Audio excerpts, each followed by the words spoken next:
Whenever you're ready, Jim. Sean, can you wait just a few minutes? Yeah, absolutely. You go ahead. Whenever you're ready. Thank you to CNN viewers around the world. Good to see you guys. Thank you. Good morning, everyone.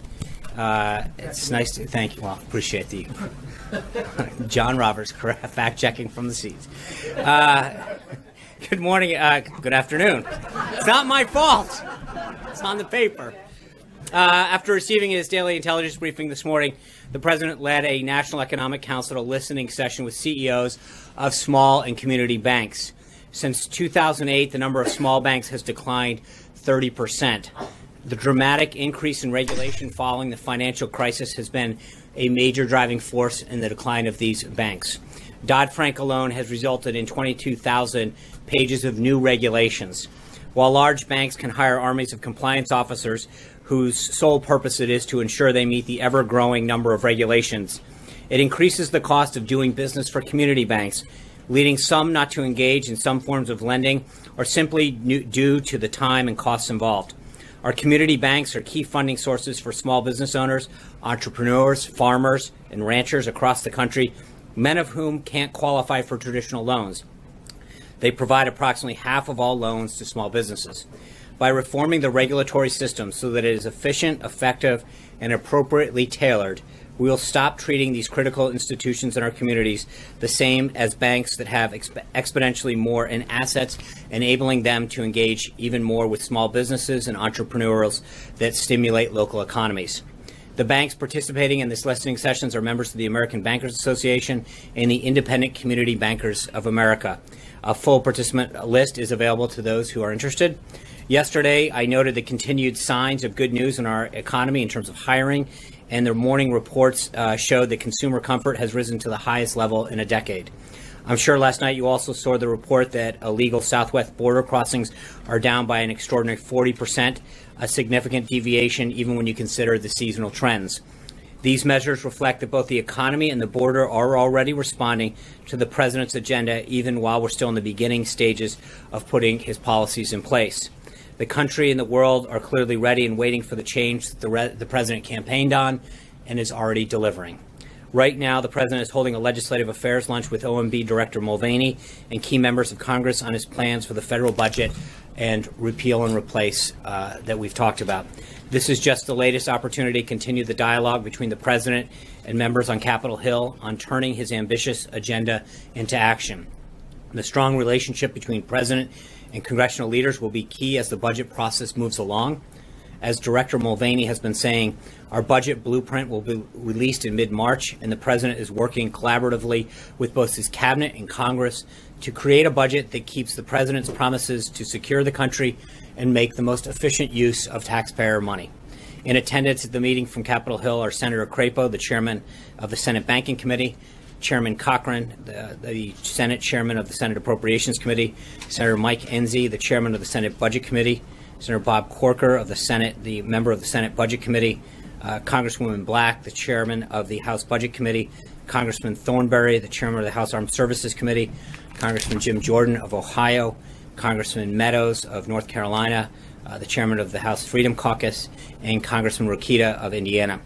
Later this afternoon, the president will meet with former Secretary of Commerce Pete Peterson. Then the president has a meeting with Secretary of Homeland Security Kelly and the director of the CIA, Mike Pompeo. And finally, the president will make remarks to the Senate Youth Program around 4 o'clock today, a tradition that began with President Kennedy and has continued through every administration.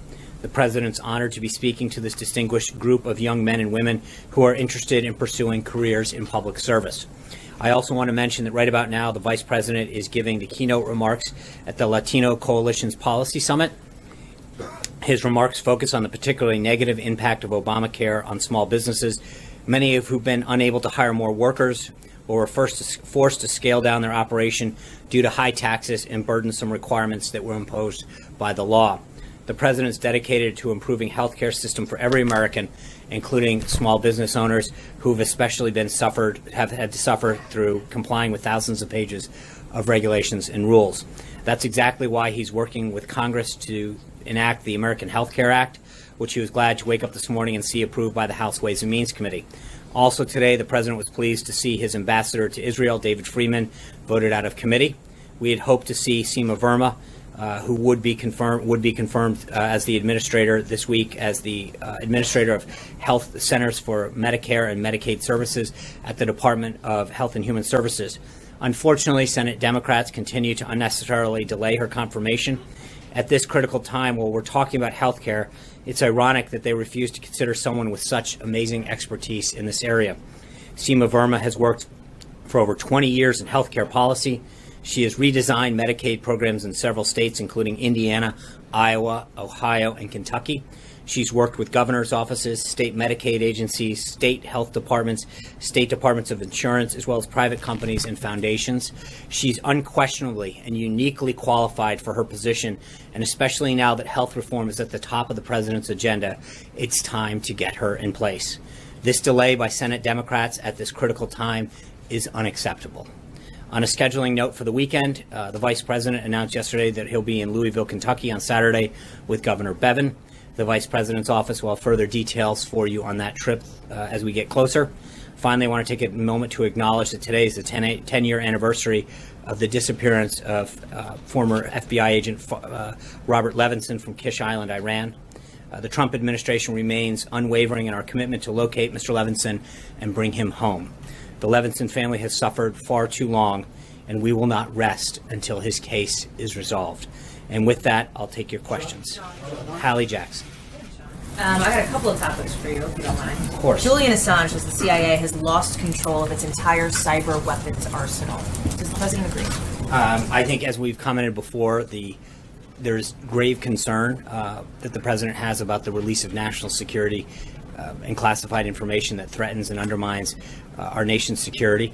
Obviously, he believes that the systems at the CIA are outdated and need to be updated. We are not commenting on the current situation as is U.S. government policy, but I think the situation technology-wise at the CIA, the president's acknowledged, needs to be updated. The CIA put out a statement regarding the current situation. I would refer you to that. Two just follow-ups on that. Is he going to talk about that with Mike Pompeo today? He gets a daily briefing from the director, and I'm not privy to the contents of his discussion, but obviously issues of national security, including that, are probably something that gets discussed. And then some Republicans have said Julian Assange should be in prison. Does the president agree? I think the U.S. government's had a position on Julian Assange's position in the past, and I don't see anything that's changed that. He has compromised in the past and undermined our national security, and I think I'll leave it up to the Department of Justice to furder comment on their disposition of him. John. The second topic was on healthcare. Second two topics. So, interview, not a press. The president tweeted just a little bit ago that he believes that healthcare is coming along great. We've also been watching Paul Ryan deliver a pretty lengthy PowerPoint presentation aimed at convincing Republicans to get on board this plan. Isn't that a sign that healthcare is not actually coming along great? I think anybody who's been in Washington for a few days or longer recognizes that any major piece of legislation takes a lot of explanation. The president's been very committed to talking to members of Congress. He had another meeting last night. Something as complicated as this that deals with 1/5 of our economy, and it was a major takeover of our healthcare system, isn't a simple thing. It's a major, complicated piece of legislation that's got three prongs to it, and this is the first one, the reconciliation piece that starts to chip away at finally repealing Obamacare. When they passed Obamacare, they rushed it so quick, they gave the then Secretary of Health and Human Services great authority to enact certain aspects of it.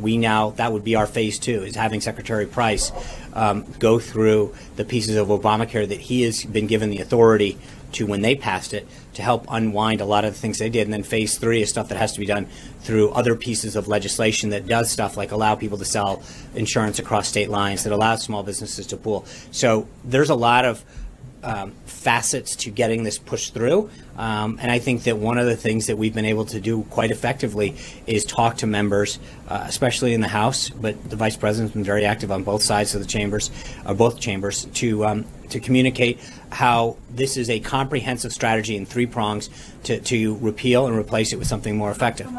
Will he, for example, roll back Medicaid expansion freezing until 2018? Look, Hallie, I think this is going through the process of It's working its way through Ways and Means. Today, there's a markup in the House Energy and Commerce Committee, and I think that's where we're going to continue to see action in the House. And then when it goes to the Senate, the President will continue to engage very actively with the House and the Senate to get this done. Sean, what is... I didn't call. Thank you, Sean. New York City First Lady Chirlane McCray said in a statement that Donald Trump should keep his hands off women's bodies, women's health care, and Planned Parenthood, which has done just fine without President Trump's advice. I wanted to know what the response from the White House was on this. Well, I mean, with respect to Planned Parenthood, specifically, the president's very clear that he's pro-life. We've worked with them to talk about making sure that there's a difference between taxpayer funding of abortion and women's health services. We have, and the president has committed to making sure that funds for women health community centers is going to be reflected by a substantial increase in his budget. He's committed to doing that, and he's trying to figure out a way to make sure that the focus of taxpayer money is spread towards community centers that provide vital health services to women, and that we're not using taxpayer funds for abortion. John Roberts. Just want to follow on Hallie in an unrelated topic, just so you're prepared. On health care, Senator Tom Cotton of Arkansas today sent out a series of tweets in which he basically said this is dead on arrival in the Senate.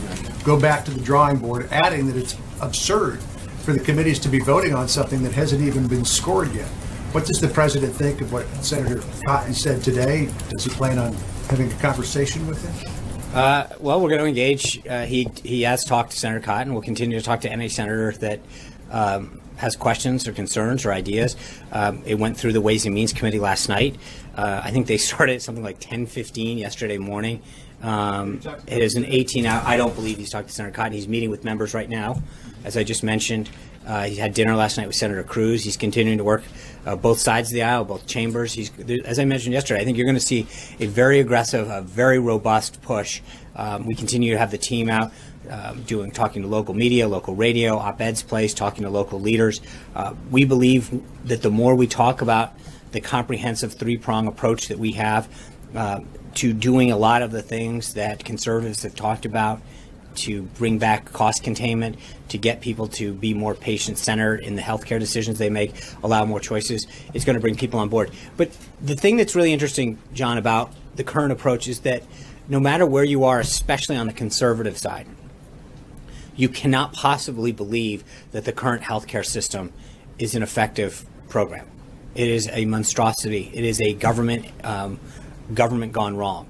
And I think I understand that this is the way and I think that we will continue to engage with him and other members of the House and Senate that have ideas, but it's going to continue to work its way through the process. As I mentioned, it went through the House Ways and Means Committee. It's currently going through the House Energy and Commerce Committee.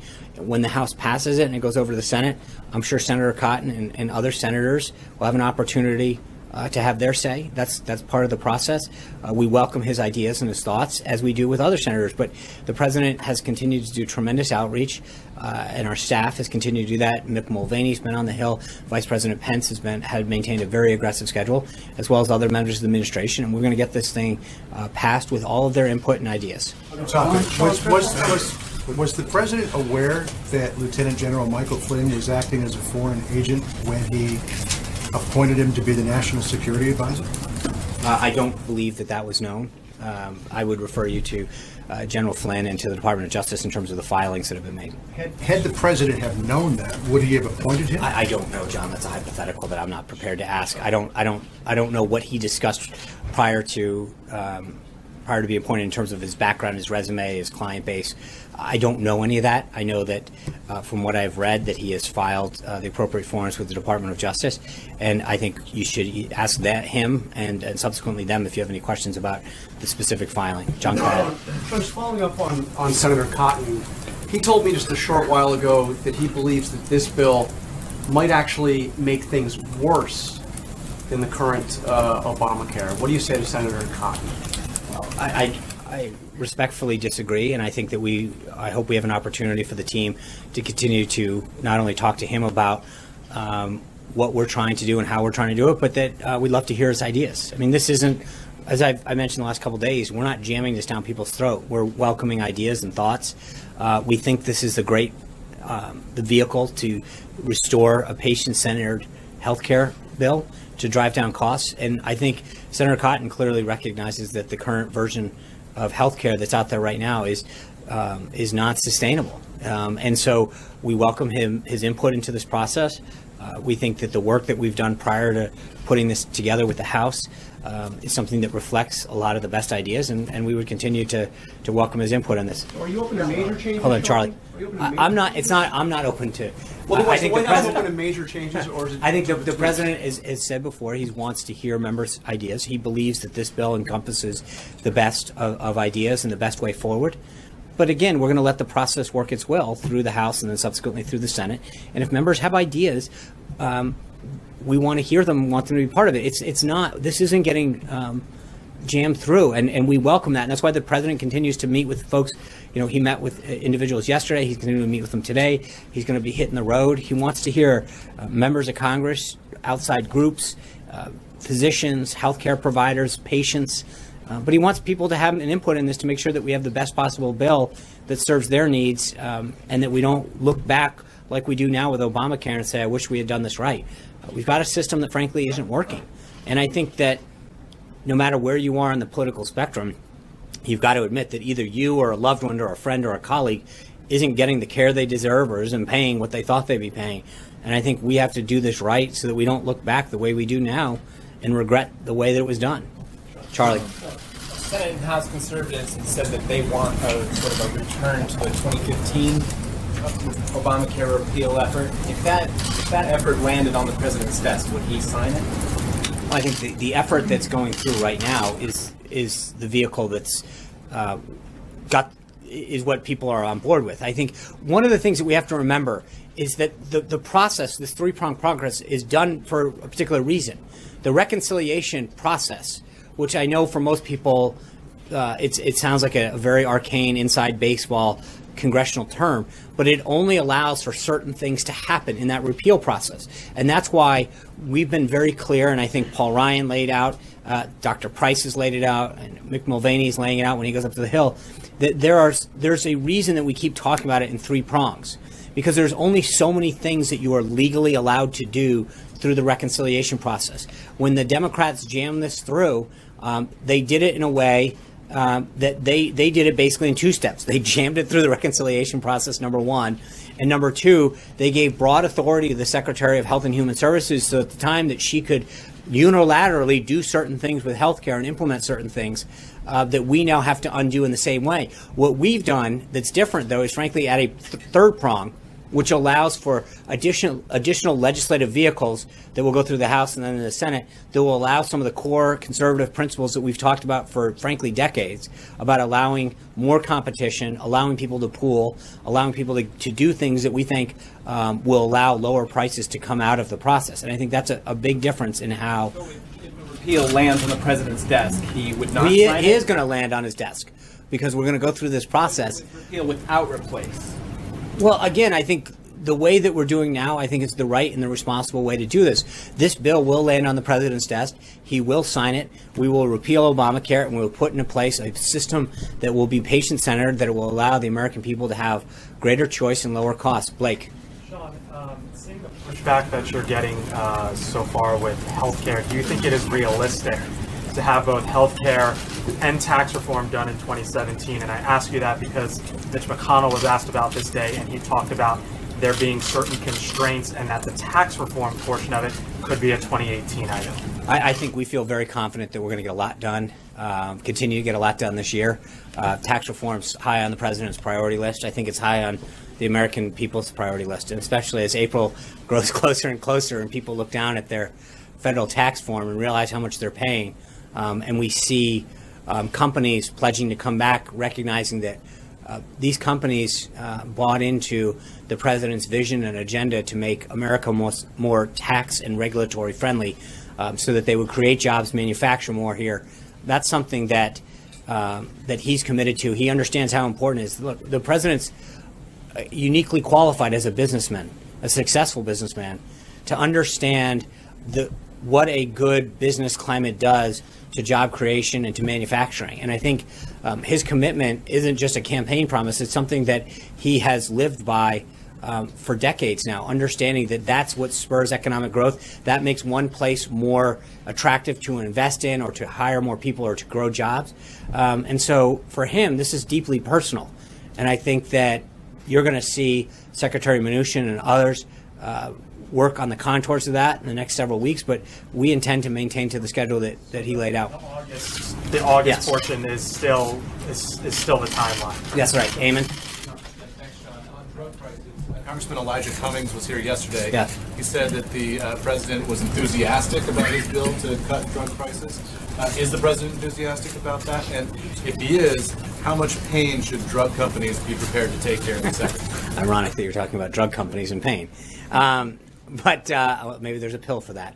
But yeah, I think the president, as you know, one of the reasons that he reached out to Elijah Cummings initially is because they share that. And I think, frankly, yesterday came to a lot of other areas where I think that they can find common ground and work on issues. And I know that drug prices is something that he understands near and dear, is helping many people get the care that they need, but the rising cost is something that is. So I think as we look at the vehicle in terms of the specific legislation, they share a commitment to it, and I think that there will be continued follow-ups, not just between Congressman Cummings but others, as to what the best piece of legislation is and how we get that home. The Democrats said that they're going to drop this bill in 2 weeks. Is the president prepared to push a Democrat bill on Capitol Hill? I don't. I think that's a bigger conversation that we have to have, Eamon, with House leadership in terms of maybe it is that right vehicle. Maybe Speaker Ryan and Leader McCarthy and Chairman Brady have other ways to achieve the same goal or work with Congressman Cummings. I don't want to be prescriptive to the House as to how they work their will, but I know that the president has a commitment to that topic, and then he wants to work with Congressman Cummings and others who share that same commitment. John Gizzi.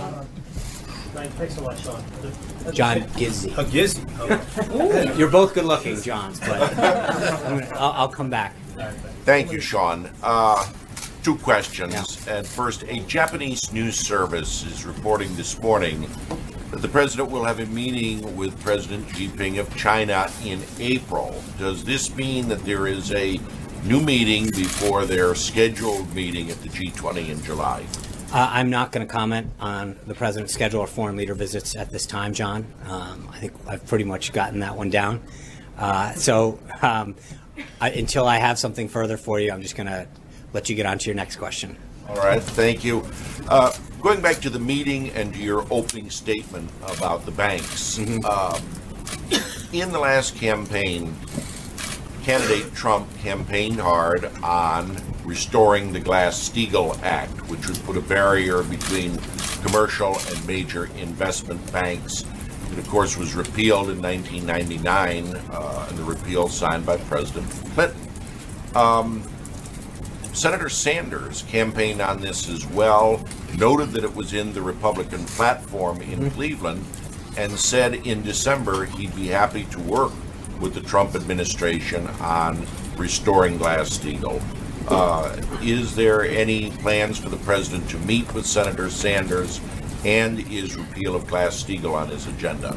There's no current schedule to meet with him. I'm sure that, as he has done with several other members of Congress from both sides of the aisle, that at some point that will be scheduled.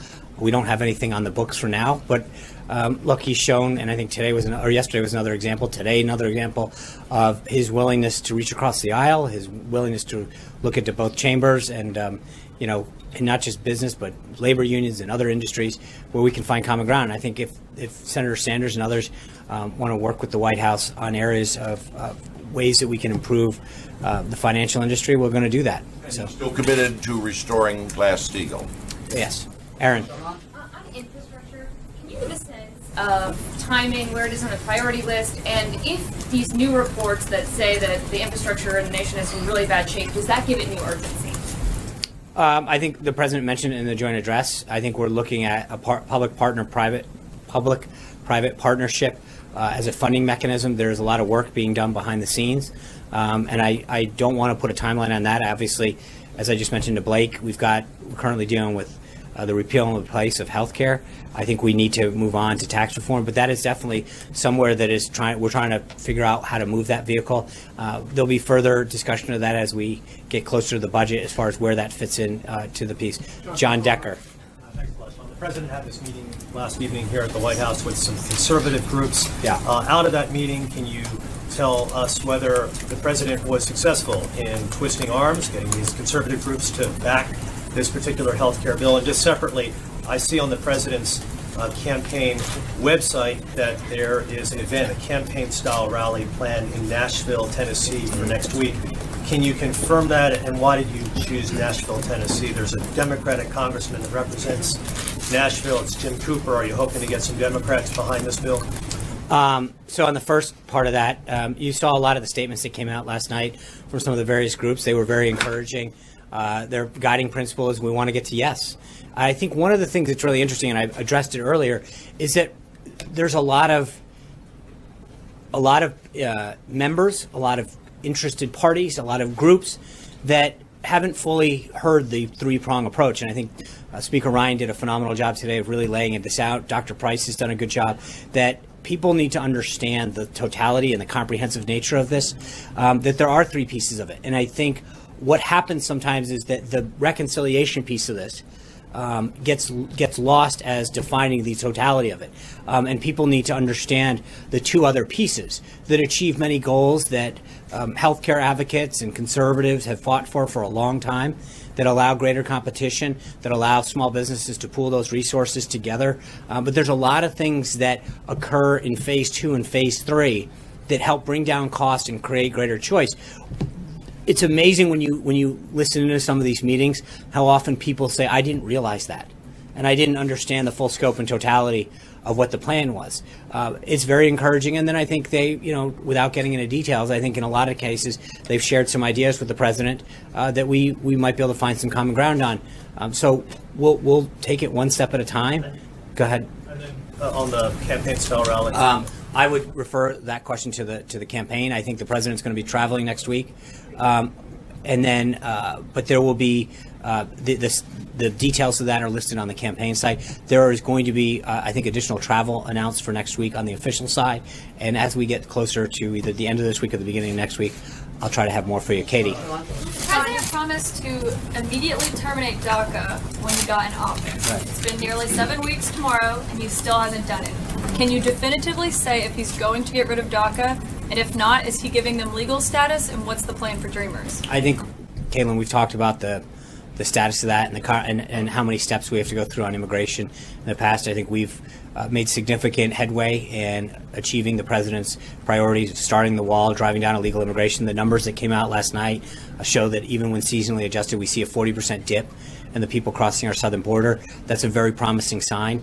That being said, the executive order, the second one, there was a lot of effort put into making sure that was rolled out effectively and achieved the goal of protecting the country that the president sought out to do initially. So we're continuing to take steps on immigration, both legal and illegal immigration. And as I've mentioned in the past, we'll have more as we go forward. So he does still plan to get rid of DACA? I think the president's been very clear about how he plans to address immigration as a whole, both legal and illegal. Katie. The president's been meeting with conservative groups, but there's also opposition on the left. Does he plan to? He brought bipartisanship to Washington finally. Does the president plan to meet with groups like the AMA and AARP, which supported Obamacare but are not supporting this bill? I don't. It'd be ill-advised when you start saying who he's going to, but I think that what we've shown over the last couple of weeks is the president's willingness to meet with individuals, senators, groups. So I don't want to rule in who's going to meet or out, but I think that I've said before with respect to members, and I'd say it again with respect to groups, that I think if people have ideas that will help provide a more patient-centric healthcare system that drives down costs, the president and the team here will be willing to meet with them. So I don't want to be prescriptive in terms of telling them who they have to meet with. Their day is pretty busy right now with the Hill, but I will get back to you on some of the other groups that they're going to meet with, and we'll go from there. Brian. Two quick questions. One, this morning at the National Press Club, a local business in D.C. filed a Superior Court suit against the president and regarding the Trump Hotel. And I don't expect you to speak to that issue specifically, but their feeling was that as much as this administration has supported small business, couldn't he divest himself from this and support small business in the district? First question. I'm really not sure how would he, in terms of what? Well, there's 25 small businesses, restaurants in the area, and they're saying that the Trump Hotel is taking all that business away from them, and could he walk away from it and help out the small business in the district? As far as the president's, obviously the president has made very clear in that December press conference at Trump Tower, he doesn't have conflicts, and he's done everything in accordance with the guidance that he's given and gone well beyond what he ever needed to do. But obviously, you can't. Your name's on certain things, and that's a very big difference in terms of some of the properties that he owns. But he understands the importance of small business.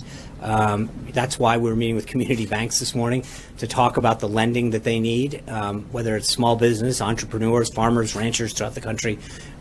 He understands the role of small business in our economy. And how many jobs they provide, and I think he's been a champion of it. April. Second question was, in his speech before Congress last week, he said it's not too much to dream that at some point in time, and I'm paraphrasing, RFP could be on foreign soil, I'm guessing other planets. With the NASA budget being released yesterday, I believe, is there a major initiative by this administration for space exploration, or is that we're just talking dreams? Yeah, I'm going to let Director Mulvaney get into the details of the budget next week, or whenever that. I'm trying to remember the calendar here. But when the director comes out, he'll talk about the specific funding levels. As you know, we're in the middle of this we call pass back provision, where we've sent them some top line numbers. They're sending us back their recommendations and their observations and edits and questions with respect to their budget. So we're going to take this one step at a time. I mean, when he said no, he's obviously he's very keen on America's role in space, and I don't want to get into specific budget priorities or numbers until we're ready to release them. So, John, I'm sorry. April. Remember that. It's very important. I know. I saw the hands. Yes. Right away. So, Sean, just really fast, following up on John, we're seeing the campaign information for next week in Nashville. You said something about talk to the campaign. Who's the campaign? I'll try to help get you a name, but there is a campaign infrastructure still in place. It would be inappropriate for me to be commenting on campaign activities from the podium. So there's a website up, the same one that was during the campaign, and I would suggest that you utilize that. But I'm not here I'm only here as an official in the government, so I don't want to get into that. Now, yesterday, going back to Congressman Cummings, you talked about some other issues that they talked about in that meeting, but they found common ground. They talked about, and I want to hit two issues, the voter irregularities, voter fraud, and voter suppression. Where does the president see this coming together? We heard from Congressman Cummings, but where does he see? We understand he's saying that voter fraud is real when there are other people saying it's not, but then there are factual, documented cases of voter suppression. So how is there a marrying of that in this president's eyes? Well, I think that's why he's asked Vice President Pence to look into it. I would disagree with the assertion, though. I think there's also factual, evidence of people voting illegally. We saw that in Texas a couple weeks ago, and in other places. So part of the reason that he's asking Vice President Pence to chair this task force is to look into the issue.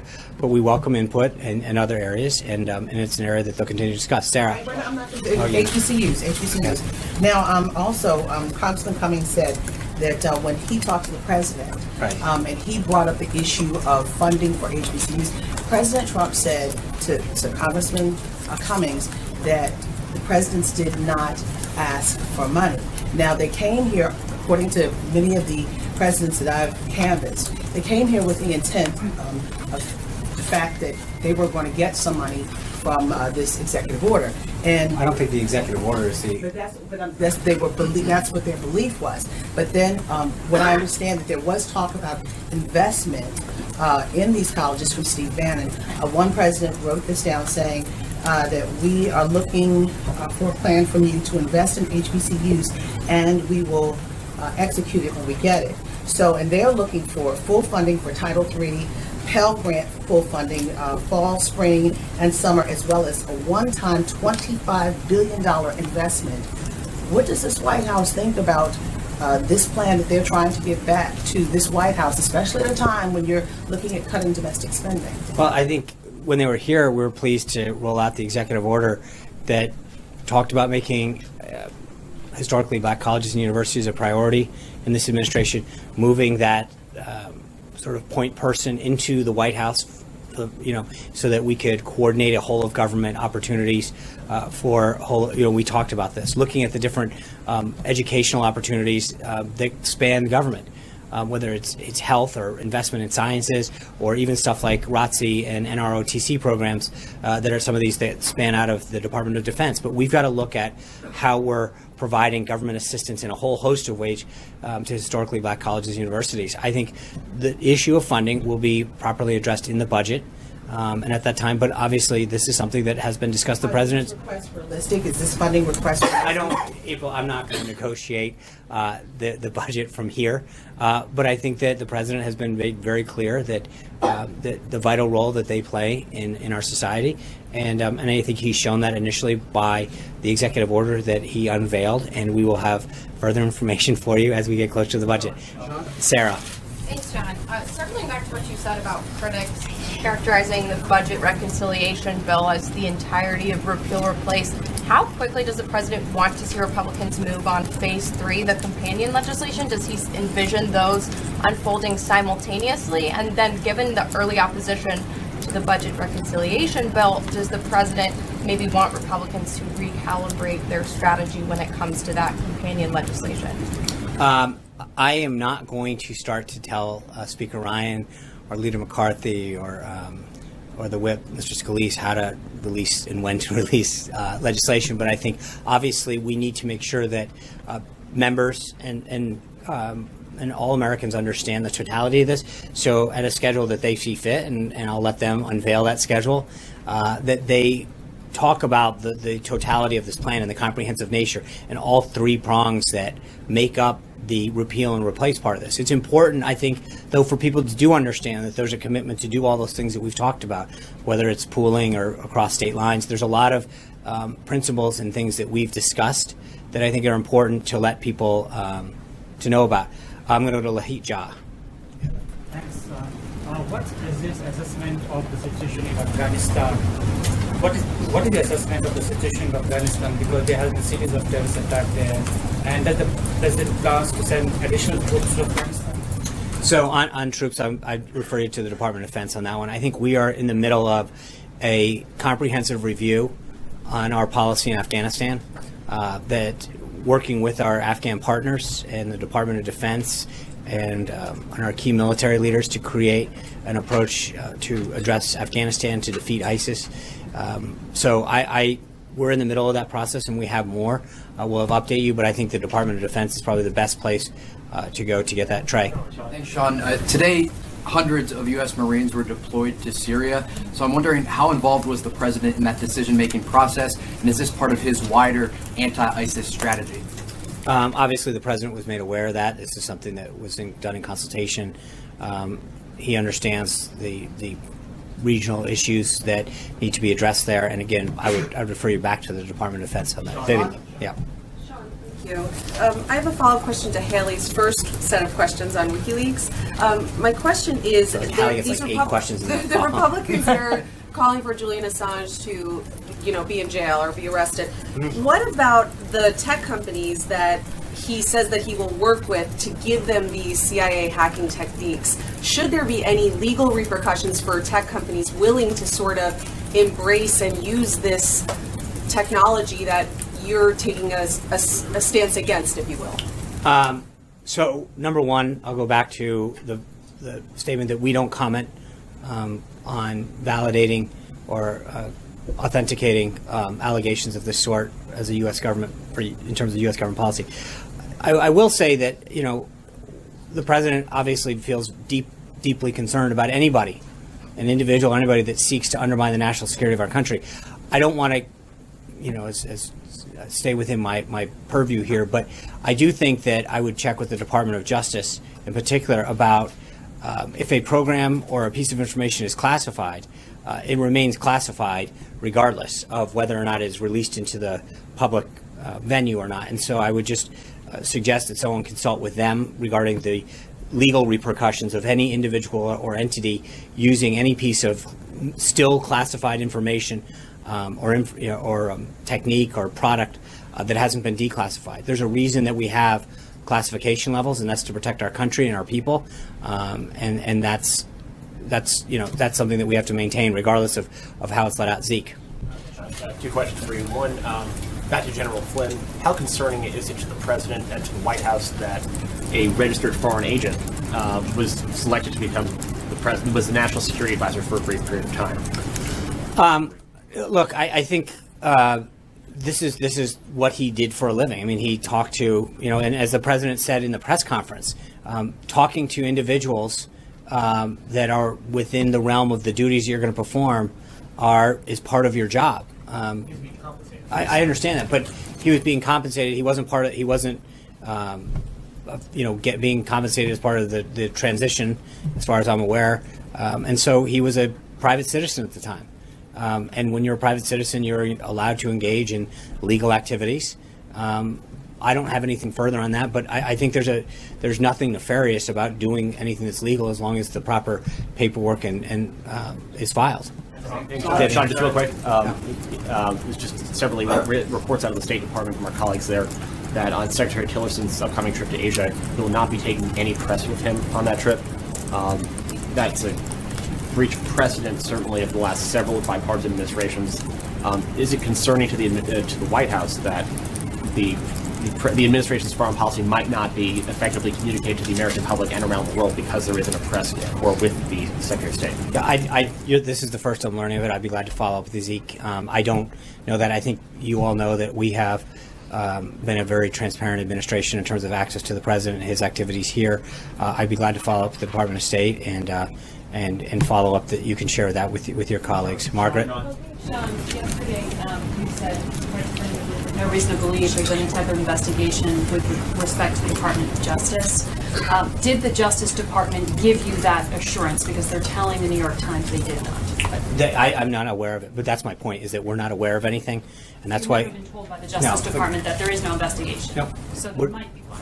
You just don't know. No, I said I'm not aware, and we're not aware, and that's why we want the House and the Senate to do what the President has asked of them to look into this, but no, we're not aware. To discover if there is an investigation. That's to look into the situation.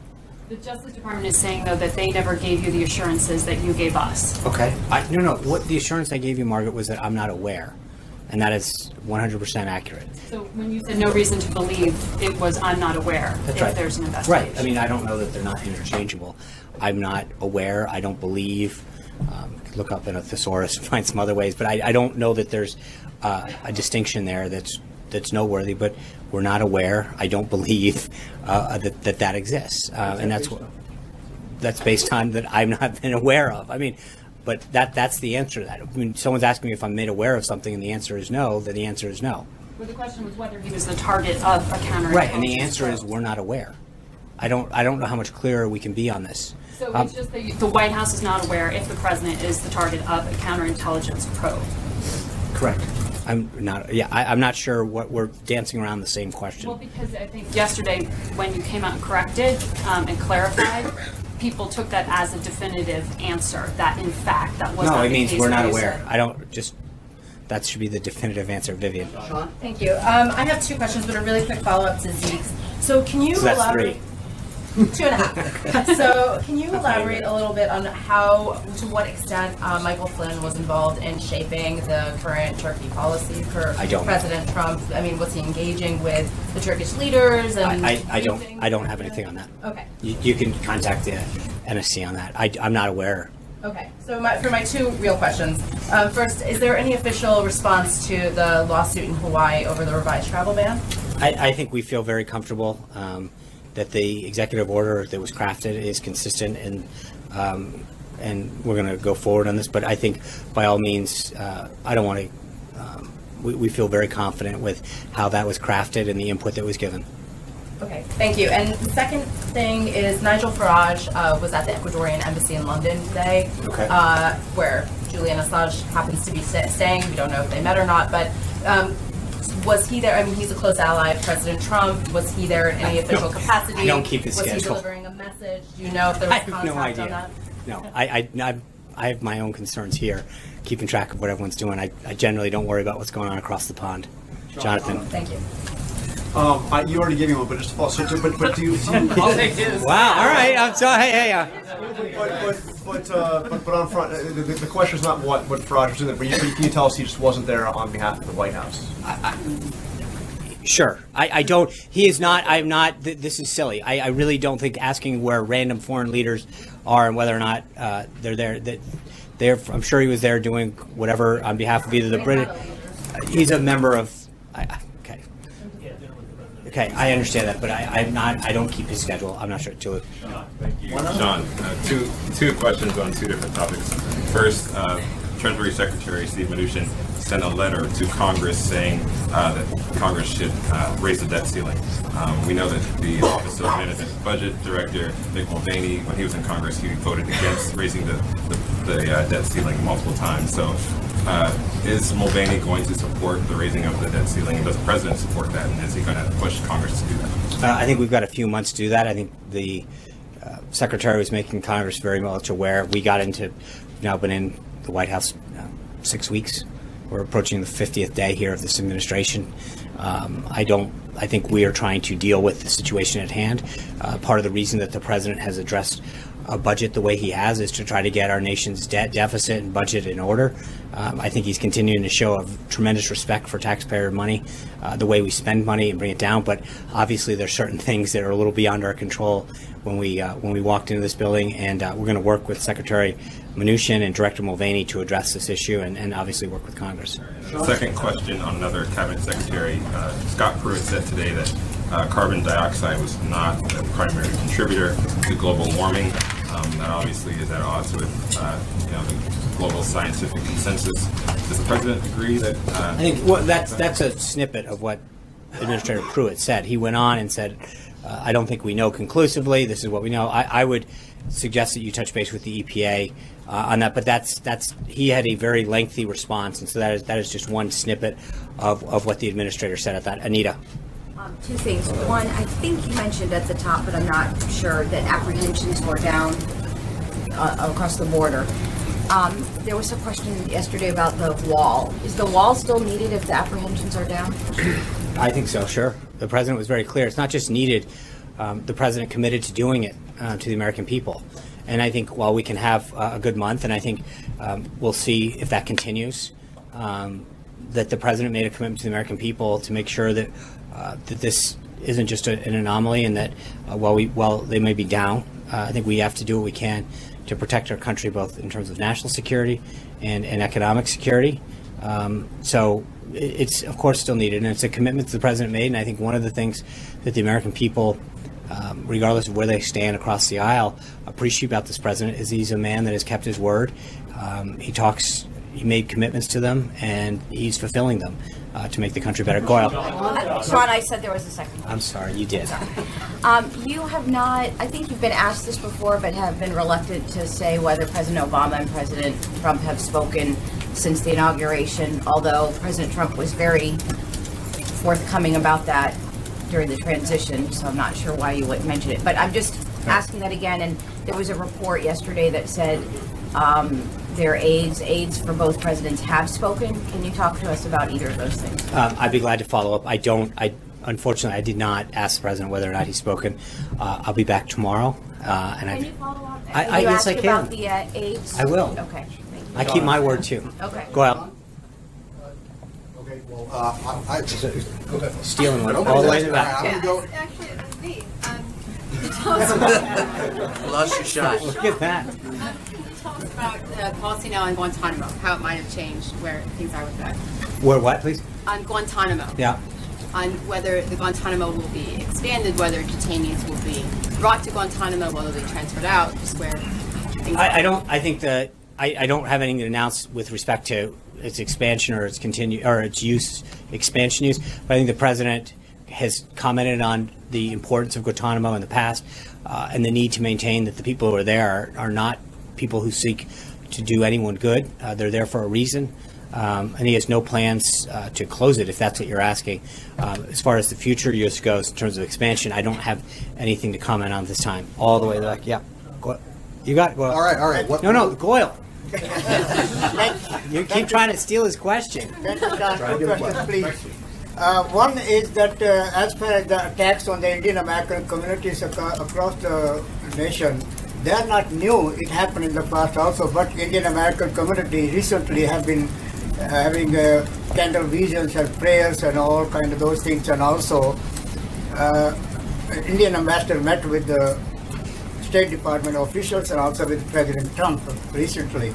So any presidential message for the Indian American community, how to stop these attacks against them?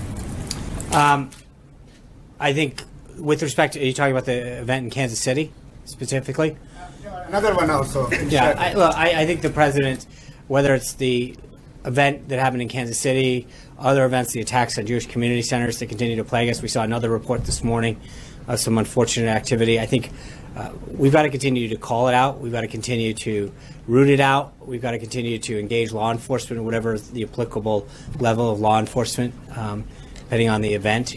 But it's something that I think all Americans should be outraged and disgusted by and stand up for the principles that unite us. And that's what the president spoke so eloquently about during his joint address, and made it very clear that while certain policies may divide us as individuals, there are certain principles that can unite us. John Frederick.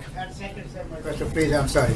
As far as the U.S.-India relations are concerned, they have been great in the past, and now we have two businessmen in India. Prime Minister Modi is also a businessman. Here we have President Trump, of course, a great, successful businessman. So recently, high official visits have been going on from India to the U.S., meeting the Trump and President Trump administrations or officials, including Foreign Secretary and Commerce Secretary and among others, and also from the Energy Department from India.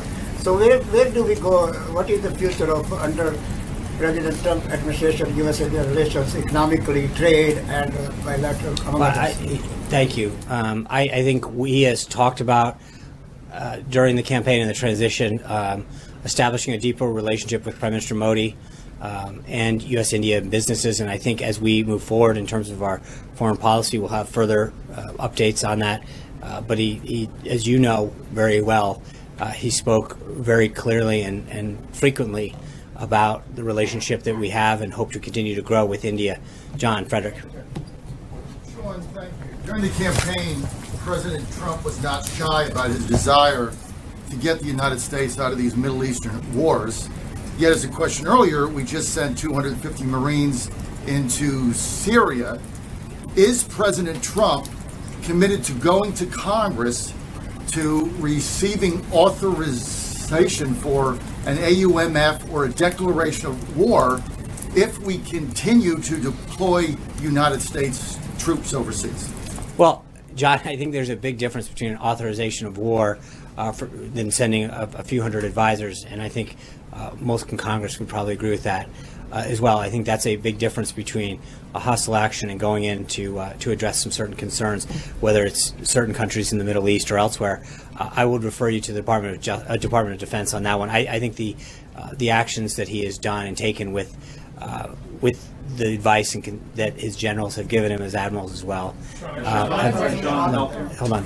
is something that we will continue to work on. Yeah. Two questions. One, first off, kind of clarifying the difference between the campaign stop and also the healthcare rollout. So Nashville will be kind of the campaign stop. How will the White House kind of pick and choose how that goes, whether it's going to be a presidential visit trying to sell the healthcare rollout or one for the campaign? And then a second question, sir. Well, I mean, I think the campaign will make decisions with respect to how they want to spend their money and where they want to go. And the official part, the White House, will do the same. But I think that's something that every president back as far as modern history has done as well. The president will be visiting several cities over the next coming weeks to engage the American people on the need to repeal and replace and other steps that he's taking to deliver on the promises that he's made as Commander-in-Chief. Second question. I know Senator Cruz was here for dinner last night. Can you characterize the relationship between the two men? 2018 will be here before you know it. Do you anticipate the president will be there to support him in that effort? Well, I think we got a few battles to get through legislatively, but I know that he enjoyed welcoming Senator and Mrs. Cruz and their 2 daughters last night to the White House. They had a very enjoyable time and a very fruitful discussion. But it's something that he is going to continue to do with members of both parties and both chambers, and not just here in Washington. I think you're going to see him continue to engage with governors and attorneys general and lieutenant governors. The president truly enjoys this level of engagement. He likes to sit down and talk about ideas, talk about the future of this country and get their input and ideas. And I think they talked a little business and a lot of personal last night, and it was a very enjoyable thing. With that, thank you guys. Have a great day. I look forward to seeing you tomorrow. I think tomorrow's going to be One Question Friday. Thank you all. Has the President spoken to the FBI director about the wiretapping thing?